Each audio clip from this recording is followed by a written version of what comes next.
Hello everyone, welcome to MKS physics classes.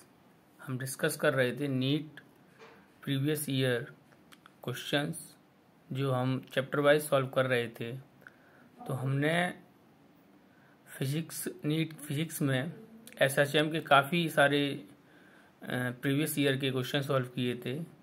आज हम नया चैप्टर स्टार्ट करने जा रहे हैं, यूनिट एंड मेजरमेंट्स। तो इसका जो फर्स्ट क्वेश्चन है हमारा, the unit of thermal conductivity is. ये आपका नीट 2019 में पूछा हुआ क्वेश्चन है।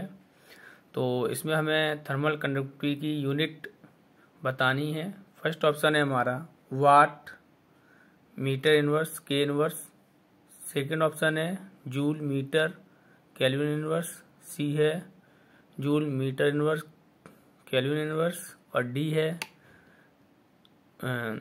Watt, metre, kelvin inverse.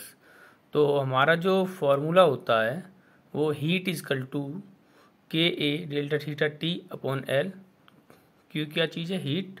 के क्या है हमारी थर्मल कंडक्टिविटी। ए क्या है? Area of the rod. Delta T क्या है? Temperature of the end rods. और टी क्या है? टाइम। एल क्या है? लेंथ। तो यहाँ से के इजकल टू क्या होगा हमारा? Q upon T into L upon A delta theta. Q upon T ये हमारी पावर बन गई। क्यू अपॉन टी क्या बन गई हमारी? पावर। पावर की क्या यूनिट होगी? वॉट। ठीक है। अब एरिया को यहाँ पर हमने कन्वर्ट कर दिया है किसमें? साइड के स्क्वायर में। एल का स्क्वायर कहने का मतलब एरिया तो रॉड का और कुछ होगा। ठीक है, क्योंकि रॉड अब किसी भी शेप में हो सकती है, सिलेंड्रिकल भी हो सकती है, स्क्वायर भी हो सकती है, लेकिन एरिया की यूनिट को देख करके हमने क्या कर दिया है? L square. तो एक एल से एक एल कैंसिल हो जाएगा, तो ये तो बन गया वाट। ठीक है, फिर यहाँ पर एल बचेगा। एल ऊपर जाएगा तो पावर माइनस में होगी, मीटर की पावर -1। और डेल्टा थीटा टेम्परेचर है। टेम्परेचर के लिए जो डायमेंशन लेना चाहते हो या यूनिट लेना चाहते हो, केल्विन ले लो। और केल्विन ऊपर जाएगा तो केल्विन की पावर -1 होगी। तो unit of thermal conductivity is watt, metre की पावर -1, के की पावर -1। ऑप्शन हमारा ए करेक्ट है। सेकेंड क्वेश्चन देखते हैं।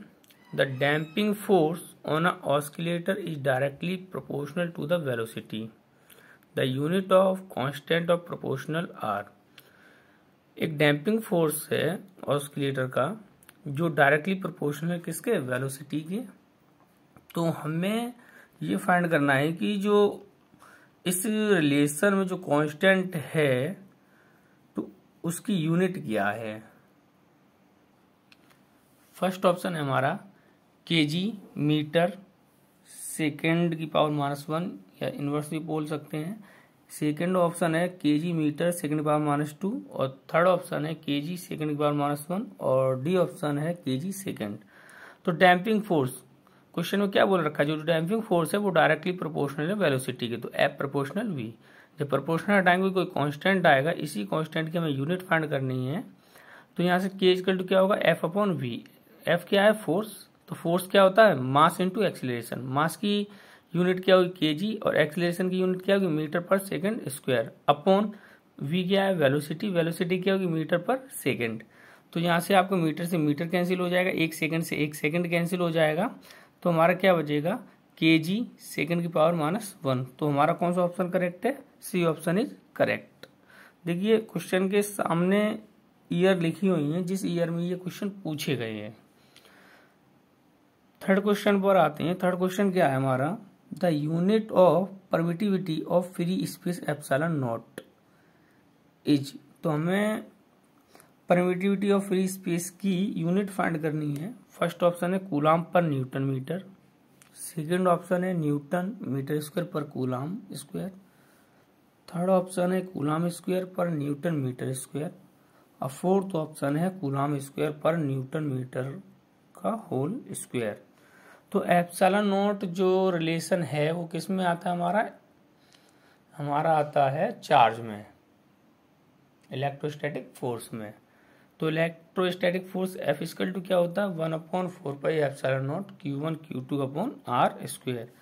तो यहाँ पर हमें एप्सिलॉन नॉट की यूनिट हमें फाइंड करनी है, तो एप्सिलॉन नॉट को इधर लेके आइए और एफ आ जाएगा एप्सिलॉन नॉट की जगह।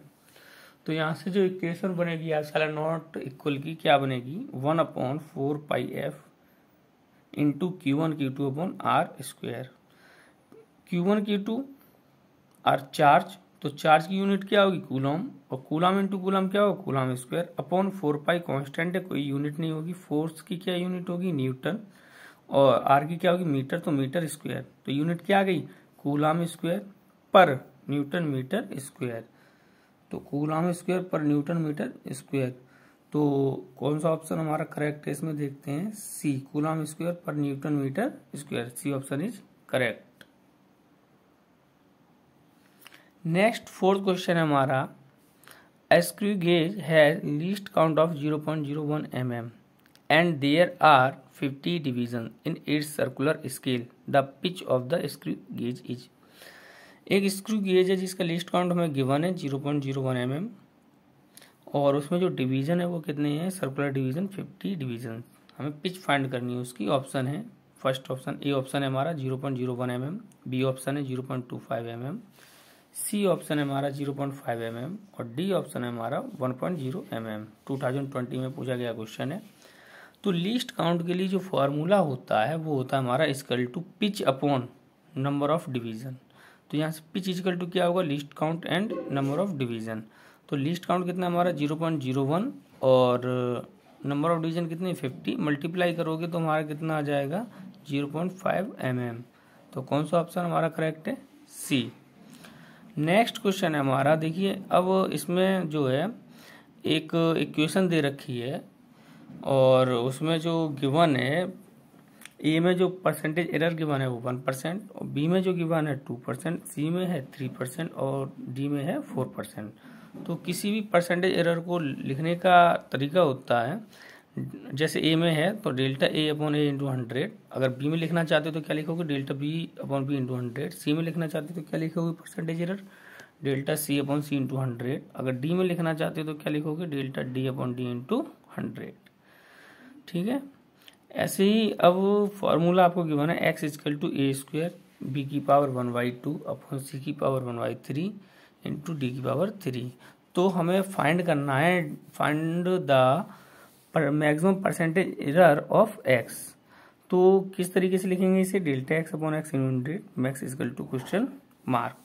फर्स्ट ऑप्शन ए ऑप्शन है हमारा 10%, बी ऑप्शन है 3/30%, सी ऑप्शन है हमारा 60%, डी हमारा -10%।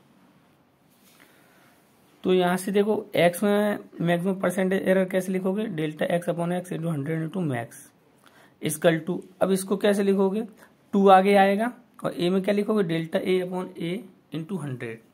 नेक्स्ट टर्म के लिए प्लस लगाएंगे, प्लस b की पावर 1/2 आगे आएगा तो 1/2 into delta B upon B into 100 plus c की पावर कितनी 1/3 तो 1/3 आगे आएगी 1/3 into delta C upon C into 100 plus D की पावर 3 है 3 आगे आएगी 3 delta D upon D into 100। तो इसी तरीके से हम फाइंड करेंगे।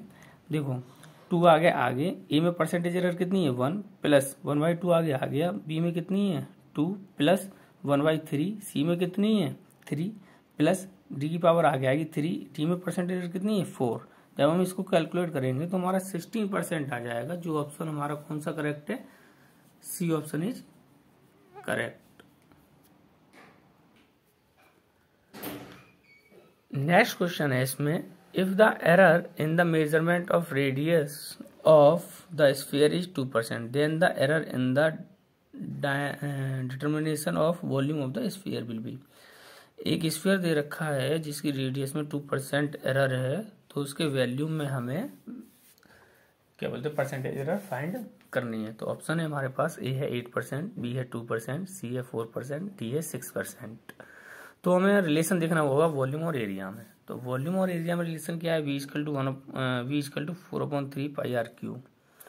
तो v में परसेंटेज एरर लिखोगे तो क्या लिखोगे delta v upon v into 100। 4/3π constant इसको नेग्लेक्ट कर देंगे, r की पावर 3 आगे आएगा और r में परसेंटेज एरर को क्या लिखेंगे delta r upon r into 100, जो कितना गिवन है हमें 2%। तो कितना हो गया 3 × 2 = 6%। D option is correct.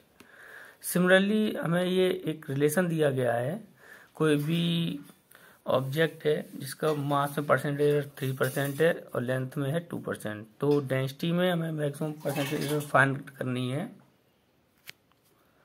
तो इसको आप इस क्वेश्चन को खुद करिए और कमेंट में आंसर दीजिए। फॉर्मूला मैं बता दे रहा हूँ, डेंसिटी इक्वल टू क्या होता है, मास अपॉन वॉल्यूम। तो फॉर्मूला यूज कीजिए और खुद इसे सॉल्व कीजिए और कमेंट में इसका आंसर दीजिए। नेक्स्ट क्वेश्चन है, a certain body weight 22.42 gram and has measurement volume of 4.7 cc। The possible error in the measurement of mass and volume are 0.01 gram and 0.1 cc। Then maximum error in the density will be. ठीक है, देखिए इसमें भी density find करनी है। तो अब इसमें क्या गिवन है आपको, अ सर्टेन बॉडी वेट गिवन है, वेट एम गिवन है आपको, तो कितना एम, इसको हम एम बोलेंगे 22.42 gram and has measurement volume, इसे वॉल्यूम बोलेंगे V = 4.7 cc। The possible error measurement of the mass. तो पॉसिबल एरर को हम किस तरीके से लिखते हैं, डेल्टा के फॉर्म में लिखते हैं। मास है तो डेल्टा एम लिखेंगे और वॉल्यूम है तो डेल्टा वी लिखेंगे। तो डेल्टा एम हमारा कितना है 0.01 ग्राम और डेल्टा वी कितना है 0.1 cc। अब हमें क्या फाइंड करना है, the maximum error in the density will B. Option है हमारे पास, ए 22%, बी है 2%, सी है 0.2%, डी है 0.02%। तो डेंसिटी का फॉर्मूला क्या होता है, density equal to mass upon volume. इसी फॉर्मूले से ऊपर वाला क्वेश्चन सॉल्व होगा। डी में परसेंटेज एरर क्या लिखेंगे, delta D upon D into 100 maximum equal to M में क्या लिखेंगे, delta M upon M into 100। Next के लिए क्या लगाएंगे प्लस, वी में क्या लिखेंगे, delta V upon V into 100। Delta M कितना था हमारा 0.01 अपॉन एम कितना था 22.42 इंटू 100 प्लस डेल्टा वी कितना था 0.1 अपॉन वी कितना था 4.7 इंटू 100। जब हम इसको कैलकुलेट करेंगे तो हमारा 2% की समथिंग आंसर आएगा। तो ऑप्शन हमारा कौन सा करेक्ट होगा, बी। नेक्स्ट क्वेश्चन देखते हैं, taking into account of significant figures what is the value 9.9 metre minus 0.0099 metre. Option आपको गिवन है। तो इसमें क्या है, इन दोनों को हमें क्या करना है, सब्ट्रैक्ट करना है। तो इसको जब हम सब्ट्रैक्ट करेंगे, सब्ट्रैक्ट करने पर हमारा आएगा 9.9801। तो इसमें हमें ये देखना है, इसमें सिग्निफिकेंट फिगर के फॉर्म में लिखना है। तो अगर हम कोई भी नंबर या वैल्यू को ऐड या सब्ट्रैक्ट कर रहे हैं तो हम ये देखते हैं कि डेसिमल के बाद सबसे कम सिग्निफिकेंट नंबर कितने हैं। तो हमारे पास देखो, इसमें डेसिमल के बाद 2 हैं, इसमें भी डेसिमल के बाद कितने हैं, 2 हैं। तो हमें डेसिमल के बाद कितने डिजिट रखने हैं, कितने रखने हैं, 2। तो इसमें ऑप्शन हमारा कौन सा करेक्ट होगा, तो ऑप्शन हमारा इसमें करेक्ट होगा ये बी ऑप्शन करेक्ट होगा इसमें, क्योंकि 9 डेसिमल के बाद सबसे कम डिजिट कितने, 2 ही है, 1 और 2, इसमें भी 2 है। तो कितना रखोगे डेसिमल के बाद 9 8 तक। तो ऑप्शन हमारा बी करेक्ट होगा इसमें। कौन सा करेक्ट होगा, बी। नेक्स्ट क्वेश्चन देखते हैं, the dimension of stress are. Stress के हमें डायमेंशन फाइंड करनी है। ए ऑप्शन है ml_t-2, बी है ml2t-2, सी है ml0t⁻², और डी है ml-1t-2। तो देखिए स्ट्रेस का जो फॉर्मूला होता है F/L। F क्या फोर्स, L क्या लेंथ। फोर्स की डायमेंशन क्या होगी ml_t-2 अपॉन लेंथ की क्या होगी L। तो L से L कैंसिल हो जाएगा, तो क्या आएगी हमारी m_t-2। तो इसमें देखो कौन सा हमारा ऑप्शन है, ये देखिए ये रहा, क्योंकि L की पावर 0 है तो इसकी वैल्यू 1 होगी, तो m_t-2। तो ऑप्शन हमारा कौन सा करेक्ट है, C option is correct. Next question देख लेते हैं, द डायमेंशन ऑफ μ0 ε0 की पावर 1/2 r। ऑप्शन है हमारा L की पावर 1/2, T की पावर -1/2, L, बी ऑप्शन है L की पावर -1 T, सी ऑप्शन है L T की पावर -1 और डी है L की पावर -1/2 T की पावर 1/2। तो इसका जो रिलेशन होता है वो स्पीड से होता है, स्पीड ऑफ लाइट से। तो C इक्वल टू होता है 1/√μ0 ठीक है। यहाँ से जब √μ0 फाइंड करोगे तो क्या आएगा 1/c, और इसी को हम बोलेंगे अंडर रूट को μ0 की पावर 1/2, जिसकी हमें डायमेंशन फाइंड करनी है, इक्वल टू 1/c। तो 1/c की डायमेंशन क्या होगी LT-1, L ऊपर जाएगा तो L-1 होगा, और T की पावर -1 ऊपर जाएगी तो प्लस में हो जाएगी, तो क्या बनेगा L-1T। तो देखो इसमें कौन सा ऑप्शन है, L-1T, B option is correct. Thank you everyone. Video को ज़्यादा से ज़्यादा शेयर कीजिए, जिससे हमारा और वीडियो बनाने से मनोबल बढ़ता है। और आपको जो भी डाउट हो क्वेश्चन में तो आप कमेंट में लिख सकते हैं। Thank you.